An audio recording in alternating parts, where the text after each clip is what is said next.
Hey everybody, welcome to the video. In this little video I want to say thank you, and I want to talk about schooling for a minute. And I just made a post on Facebook and I was talking to Sally there a little bit, and I want to share my thoughts about schools and conventional schools, mainstream schools, schooling in general. And I want to talk about perspective and what's the best or ideal schools for our children, and what do we want for our children. So I don't want to paint a big bad picture of mainstream schools, but I want to say they're not enlightened, and actually which schools are enlightened in the world. So I'm seeing the bigger picture of not just about, you see, my argument, or a lot of arguments about good schools, bad schools, could be about us fitting in to the current, trying to fit into the current educational work and world system and state and level of consciousness. But I want to go different and bigger than that. Imagine you're looking out onto this world from out of this world. You're an onlooker, and compare this earth to other civilizations and planets which are much more enlightened, light-filled. They're lighter, lightened up, etc. And they're living on the whole premise and basis of unconditional love, togetherness, unity, familyhood, sharing a bond, helping, loving and nurturing each other, and enjoying life and being creative and celebrating our individuality, as opposed to competition, fear, scarcity, isolation, weakness, powerlessness, struggling, competing, anxiety and all the type of thing. Okay, so I want to propose to you, before I even get into any little discussions or arguments or points, not even an argument, it's just a happy friendly discussion. Imagine the whole world was different. What would our enlightened, more beautiful, more conscious and aware and higher, much higher vibrational world we live in? How would it feel if, like, that world? What would it look like? And then look, what would the work system be like? And therefore, what would the educational system be like to reflect the work system, which would reflect the way the world is? Because it's only because the state of consciousness and the way the world system is that we have a work system that fits into that, which we have an educational system that fits into that.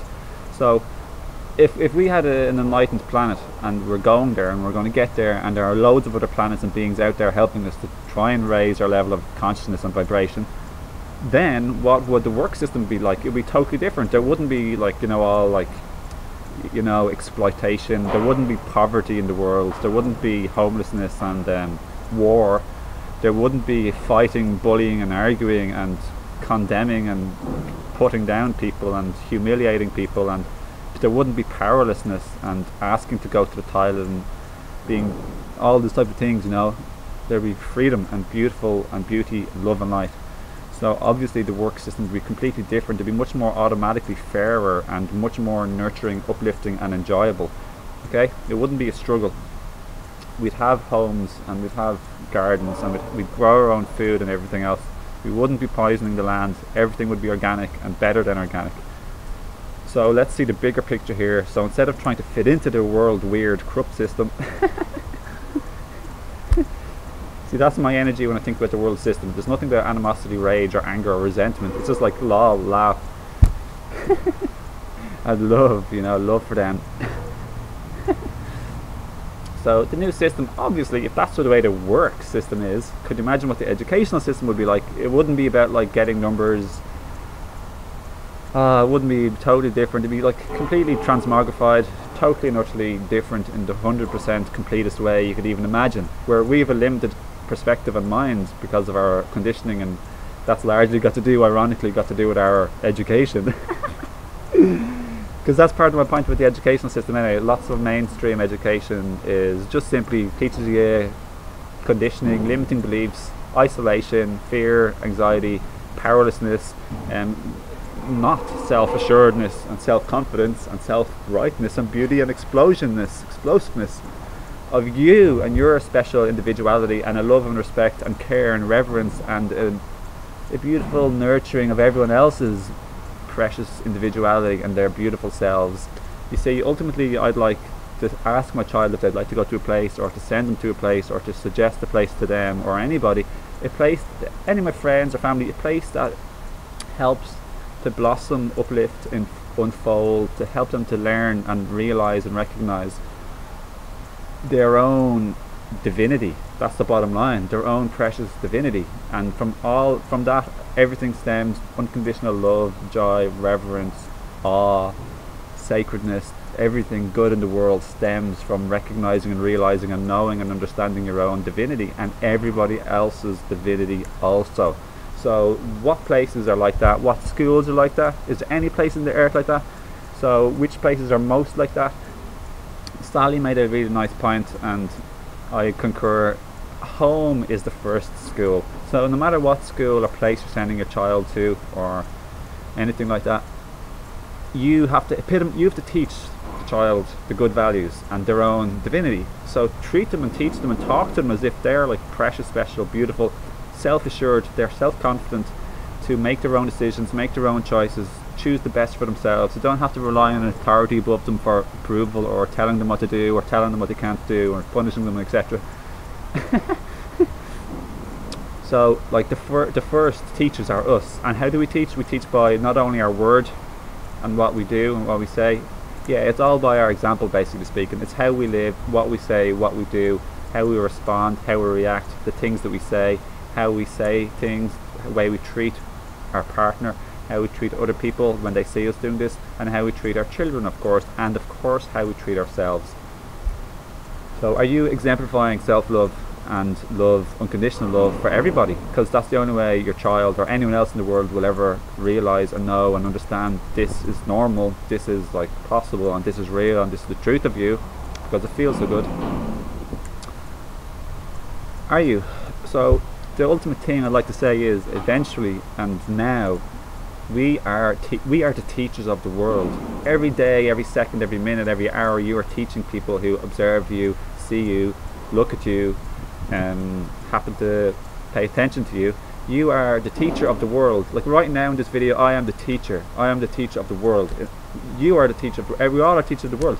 So if you're watching me now, you're observing me and what I think is like much more normal than the way most people behave. Which is like freedom of speech, like freedom of expression, of heart, of love, of ideas that are much more aligned with like equality and like high vibrational love, unconditional love, like light. Like you are a light being. Now how often do you say that to somebody? You are a light being, or you're a being of love, you're a being of unconditional love. And whenever you're not in unconditional love, you suffer. So how often do you feel bad, or how often do other people feel bad? And that only is simply a pure and utter reflection, more or less, basically, of our day vibrating at the level of their higher self, of their truth, unconditional love. So obviously when you're not being yourself, it doesn't feel good. That's what our feelings give us the guidance system towards. When we're not being ourselves, which is unconditional love and light, it doesn't feel good. And why does unconditional love and light feel so good? Because it's ourselves. So it's as simple as that, really. And I know, I love the way we're all examples. We're all learning from each other. So we're all students, we're all teachers, we're all learners, we're all teachers, learners, and it's nice that way. It's just nice, and we all get to learn from each other, and we all get to like look at each other's individuality, because everyone's like individual.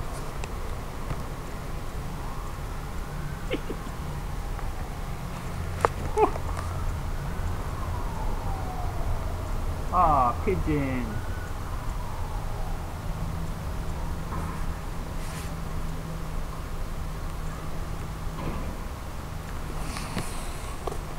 So that's that, and I've really enjoyed making this video. It's been my pleasure and joy, been a bit of an honor almost to share with you, anyone watching, and thanks for tuning in, thanks for watching, thanks for sharing your energy, and of course always please do feel welcome to leave a comment if you want. I like to hear from you and like to hear from people generally.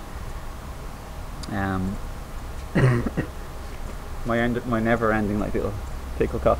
So that's that anyway, really. So I'll see you again in another video, and sending you love and blessings, and keep being you in your highest truth and highest loveliness, and you're going to feel more and more amazing, and keep looking after your body, and I'll see you again in another video hopefully, and that's it. So take care.